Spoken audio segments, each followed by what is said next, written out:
It's the ultimate travel guide from the people who know it best. Weekends with Yankee. Back in the test kitchen, Amy bakes up a batch of easy-to-make Vermont cheese Gougères, starring extra sharp Grafton cheddar.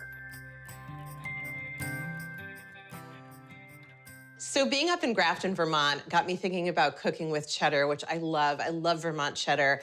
And one dish that I like to make with cheddar, which is a little bit of a variation, is Gougères. Now that sounds kind of French and fancy and maybe intimidating, but it is the easiest dish to make. And I feel like every host, if you ever have people over your house, you should have this dish in your repertoire because you can crank out several dozen of these with very little effort and people go crazy for them. They're like basically cheese puffs. So I've got a cup of water boiling right now, and I've added a stick of butter. This is the base.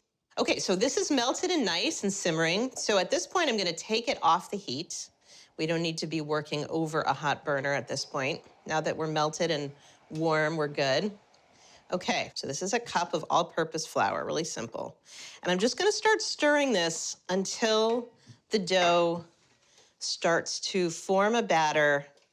At first it's a little messy, but it'll come together. And I'm just gonna kind of work it until it's got that nice smooth, look at that, look how pretty that is.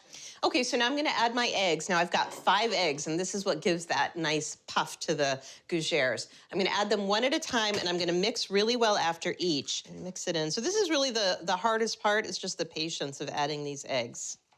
You can see it gets kind of loose, and then it starts to integrate the eggs into the batter and it gets nice and smooth again. So you can use Gruyere, which is the traditional French cheese. You can use cheddar. I really like the New England flavor of the cheddar. All right, so we're almost done here. Okay, you can see we've got this beautiful batter. It's nice and smooth.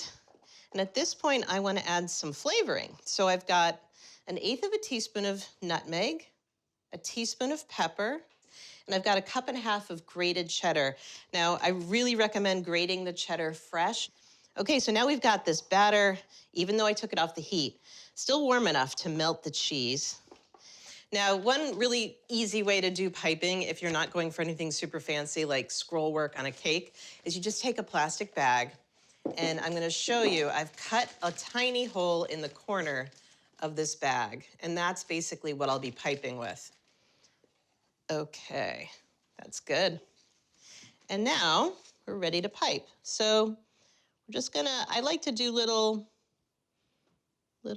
domes here like that.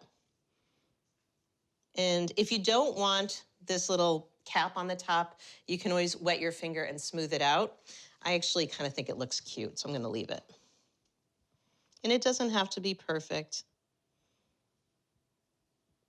The other way to do it is simply to take a teaspoon and just plop it right on there. So these will just be more generically round puffs. The piped ones will have a little bit of a ridged appearance. And now I've got my oven preheated at 425.